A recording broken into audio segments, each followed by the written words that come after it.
Movie की शुरुआत में हम टीना नाम की एक लड़की को देखते हैं जो खेतों के बीच में किसी के साथ इंटीमेट हो रही थी और वहीं पास में उसका चाचा भी बैठा हुआ था जो अपनी डायरी में क्लाइंट्स के नाम लिख रहा था, जिसे देखकर हमें पता चलता है कि टीना एक धंधे वाली है और उसका चाचा ही उसकी दलाली करता है। फिर अपना सर्विस देने के बाद वह दोनों वापस घर आ जाते हैं और उनका घर देखने के बाद हमें पता चलता है कि वह लोग काफी गरीब हैं। फिर यहाँ पर हम टीना की छोटी बहन नताशा और अंकल के बेटे जैक को देखते हैं। फिर वह सभी खाना खाने के बाद अंकल दारू की बोतल लेकर बाहर बैठ जाते हैं और पूरे दिन का हिसाब किताब करने लगते हैं। तभी उनके पास जैक आता है और उसको अपने पिता और टीना के काम के बारे में सब कुछ पता था, पर इस काम में काफी खतरा भी था। इसीलिए जैक अपने पिता को एक चाकू देता है ताकि वह अपने सेल्फ डिफेंस में उसका इस्तेमाल कर सके। फिर अगले दिन टीना और उसके अंकल एक क्लाइंट से मिलने के लिए निकल जाते हैं, लेकिन वह क्लाइंट काफी गुस्सैल था और इंटीमेट के दौरान वह टीना को मारने पीटने लगता है। लेकिन टीना को यह सब पसंद नहीं था और वह चिल्लाने लगती है। वहीं बाहर टीना का चाचा ड्रिंक कर रहा था।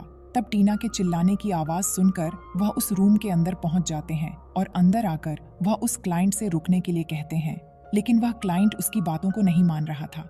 इसीलिए अंकल और उस क्लाइंट के बीच झगड़ा हो जाता है, जिस दौरान वह क्लाइंट अंकल को धक्का दे देता है। तब जैक के दिए चाकू से अंकल का गला कट जाता है, जिससे अंकल की वहीं पर मौत हो जाती है। अब अंकल के मौत के बाद सब लोग काफी दुखी होते हैं और धीरे धीरे उनके सभी पैसे भी खत्म हो जाते हैं। पर अंकल के फोन पर क्लाइंट्स लगातार कॉल कर रहे थे। तब मजबूरन टीना को उन क्लाइंट्स के कॉल्स रिसीव करने पड़ते हैं और वह सभी क्लाइंट्स टीना को सर्विस देने के लिए बुलाते हैं। पर टीना अकेले तो जा नहीं सकती थी, इसीलिए जैक भी उसके साथ जाने का डिसाइड करता है। उसके बाद टीना को हम जंगल में इंटीमेट होते हुए देखते हैं और जैक पास में ही बैठकर डायरी में हिसाब किताब लिख रहा था। फिर सारा दिन अपना सर्विस देने के बाद वह दोनों वापस घर जाने लगते हैं। पर तभी टीना को एक आदमी के बारे में याद आता है जो उसको बहुत सारे पैसे देने वाला था, इसलिए वह दोनों उस आदमी के पास पहुंच जाते। असल में वह आदमी इस गांव का सरपंच था और वह यहाँ का सबसे अमीर आदमी भी था। लेकिन उसकी एक प्रॉब्लम थी। दरअसल सरपंच का बेटा एक गे होता है और सरपंच चाहता था कि उसका बेटा मर्द बने, इसीलिए उसने अपने बेटे की मर्दानगी बाहर लाने के लिए टीना को बुलाया था। यहाँ पर सरपंच टीना से कहता है कि तुम्हें मेरे बेटे के गे होने वाली बात राज रखना होगा, जिसके लिए मैं तुम्हें बहुत सारे पैसे दूंगा। उसके बाद टीना उसके बेटे को लेकर एक कमरे में आ जाती है, लेकिन यहाँ पर वह टीना के साथ इंटीमेट होने से मना कर देता है, जिसके बाद वह दोनों एक प्लान बनाते हैं और प्लान के अनुसार टीना जोर जोर से आवाजें निकालने लगती है, जिससे सरपंच को लगता है कि उसका बेटा अब मर्द बन गया है। फिर सरपंच से पैसे लेने के बाद वह दोनों अपने घर आ जाते हैं। फिर धीरे धीरे टीना के सर्विस देने वाली बात पूरे गांव में फैल जाती है, इसलिए गांव के सभी लोग उसके साथ इंटीमेट होने के लिए आने लगे थे और अब उन लोगों के पास अच्छे खासे पैसे भी आने लगे थे। लेकिन फिर एक दिन सैम नाम के एक पुलिस ऑफिसर को उनके इस धंधे के बारे में पता चल जाता है, इसलिए वह जैक के पास आकर अपना कमीशन फिक्स कर लेता है और साथ ही सैम टीना के साथ इंटीमेट भी होता है। उसके बाद सैम जैक से अपने गे कांस्टेबल के साथ इंटीमेट होने के लिए कहता है और मजबूर में जैक को ऐसा करना पड़ता है। फिर इसी तरह कई महीने बीत जाते हैं और जैक भी गाँव के औरतों को सर्विस देने लगा था। फिर एक दिन जब जैक और टीना अपने घर जा रहे थे, तभी रास्ते में उन्हें ऑफिसर सैम मिलता है और सैम उनसे अपना कमीशन लेकर वहां से चला जाता है। उसके बाद हम देखते हैं कि टीना की तबीयत काफी खराब हो जाती है, जिसे देखकर जैक दवाई लेने के लिए बाहर जाता है। इसी दौरान सैम भी गांव का दौरा कर रहा था। तभी उसकी नजर एक लड़की पर पड़ती है और सैम को वो लड़की काफी पसंद आ जाती है, इसीलिए वह उस लड़की का पीछा करने लगता है और उसका पीछा करते हुए वह उसके घर तक पहुंच जाता है। फिर वहीं दूसरी तरफ हम उस गे कांस्टेबल को देखते हैं जो दारू के नशे में धुत था। तभी जैक वहां पर आता है और वह उसको इंटीमेट होने का बहाना देकर एक जगह पर ले जाता है और फिर वह उसके वॉलेट से सारे पैसे निकाल लेता है और साथ ही वह उसके महंगे घड़ी को भी ले लेता है। उसके बाद वह कांस्टेबल से चुराए गए पैसों से टीना के लिए मेडिसिन ले जाता है।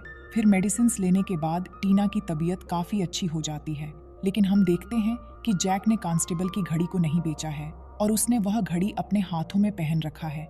इसीलिए ऑफिसर सैम उसके हाथ में वह घड़ी देख लेता है और हाथ में वह घड़ी देखने के बाद सैम उसको चोरी के इल्जाम में जेल में डाल देता है। फिर लॉकअप में जैक उसी लड़की को देखता है जिस लड़की का पीछा सैम कर रहा था। इसका मतलब कि सैम ने उस लड़की को किडनैप कर लिया था, लेकिन उसने अब तक उसको हाथ भी नहीं लगाया था, क्योंकि सैम उसके साथ जबरदस्ती करना नहीं चाहता है, बल्कि वह उसके मर्जी से ही उसके साथ इंटीमेट होना चाहता है। वहीं दूसरी तरफ हम जैक की बहन को देखते हैं, जो जैक के वापस ना आने पर काफी परेशान होती है और साथ ही घर के सारे पैसे भी खत्म हो चुके थे और गांव के दुकानदारों ने भी उसको उधार देने से मना कर दिया था। फिर वह घर वापस आ जाती है, लेकिन तभी अचानक कमजोरी के कारण वह बेहोश होकर गिर जाती है।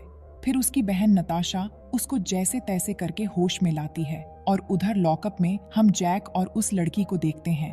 तब जैक उस लड़की से उसका नाम पूछता है, जिस पर वह लड़की अपना नाम नैन्सी बताती है।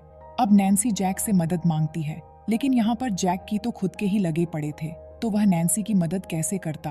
और वह दोनों बात कर ही रहे थे कि तभी वहाँ पर सैम आ जाता है। फिर वह नैन्सी को डराने के लिए जैक को काफी पिटने लगता है और साथ ही वह उसको धमकाता भी है कि अगर उसने इसके बारे में किसी को बताया तो वह उसको जान से मार देगा।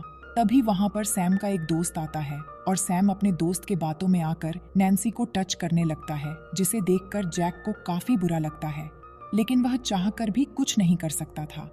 फिर अगले दिन सैम को जैक की डायरी मिल जाती है। फिर वह उस डायरी को लेकर जैक के पास आता है और वह उससे क्लाइंट्स के बारे में पूछताछ करने लगता है। फिर वह जैक को छोड़ने के बदले में उससे पैसों का डिमांड करता है, लेकिन जैक के पास तो फूटी कौड़ी भी नहीं थी, जिसे सुनकर सैम पैसे कमाने का एक नया तरीका निकालता है। फिर वह सैम के डायरी से एक क्लाइंट को कॉल करता है और वो उसको नैन्सी के साथ मजे करने के लिए यहाँ पर बुलाता है। फिर वो क्लाइंट नैन्सी को देखकर काफी उत्तेजित हो जाता है, इसीलिए वह नैन्सी से उसको प्लेजर देने के लिए कहता है, लेकिन नैन्सी काफी जोर जोर से चिल्लाने लगती है। तब उसकी आवाज सुनकर सैम यहाँ पर आता है और वह उस आदमी को वहां से भगा देता है, जिसे देखकर जैक समझ जाता है कि सैम यह सब करके पैसे कमाना चाहता है। इसीलिए वह सैम से कहता है कि यह काम मैं और टीना कर सकते हैं, लेकिन इसके लिए तुम्हें टीना को यहाँ पर लाना होगा। जिसे सुनकर सैम टीना को लाने के लिए उसके घर पहुँच जाता है, लेकिन नैन्सी को यहाँ पर लाने के बाद सैम उसको भी जेल में बंद कर देता है।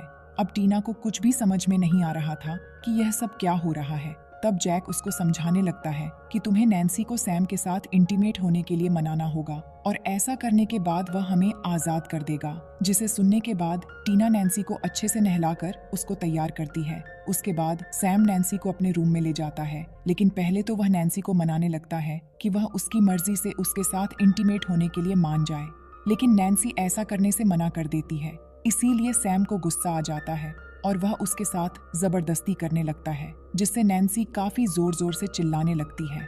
तब नैन्सी के चिल्लाने की आवाज सुनकर जैक और टीना भी काफी परेशान हो जाते हैं। फिर सैम अपना हवस मिटाने के बाद नैन्सी को वापस जेल में बंद कर देता है। उसके बाद अगली रात सैम फिर से नैन्सी को अपने कमरे में ले जाने के लिए वहां पर आता है, लेकिन टीना उसको समझाते हुए कहती है कि नैन्सी के साथ ऐसा पहली बार हो रहा है, इसीलिए उसकी हालत काफी खराब हो गई है और अगर तुम चाहो तो मेरे साथ यह सब कर सकते हो। जिसे सुनकर सैम काफी खुश हो जाता है और फिर वह उसके साथ वहीं पर इंटीमेट होने लगता है, लेकिन इसी दौरान टीना एक चाकू उठाती है और वह सैम का गला काट देती है। फिर वह चाबियां लेकर जैक को आजाद करती है। तब गुस्से में नैन्सी एक डंडा उठाती है और वह उस डंडे को सैम के पीछे घुसा देती है, जिससे सैम की मौके पर ही मौत हो जाती है और उसको मरा हुआ देखकर नैन्सी को काफी सुकून मिलता है। उसके बाद वह तीनों भागते हुए अपने घर जाते हैं और अपना सारा सामान पैक करके वहां से निकलने लगते हैं। इतनी ही देर में उस सरपंच का बेटा भी कार लेकर यहाँ पर पहुंचा जाता है, क्योंकि वह भी अपने पिता को समझाकर थक चुका था। इसीलिए वह भी अपनी लाइफ को एंजॉय करने के लिए उन लोगों के साथ जाने का डिसाइड करता है। फिर अगले दिन हम उन चारों को किसी दूसरे गाँव में देखते हैं। यहाँ पर जैक और नैन्सी एक दूसरे के साथ रिलेशन में आ जाते हैं। फिर वह चारों एक दूसरे के मदद के लिए शुक्रिया कहते हैं और इसी सीन के साथ ये मूवी यहीं पर खत्म हो जाती है। Thanks for watching.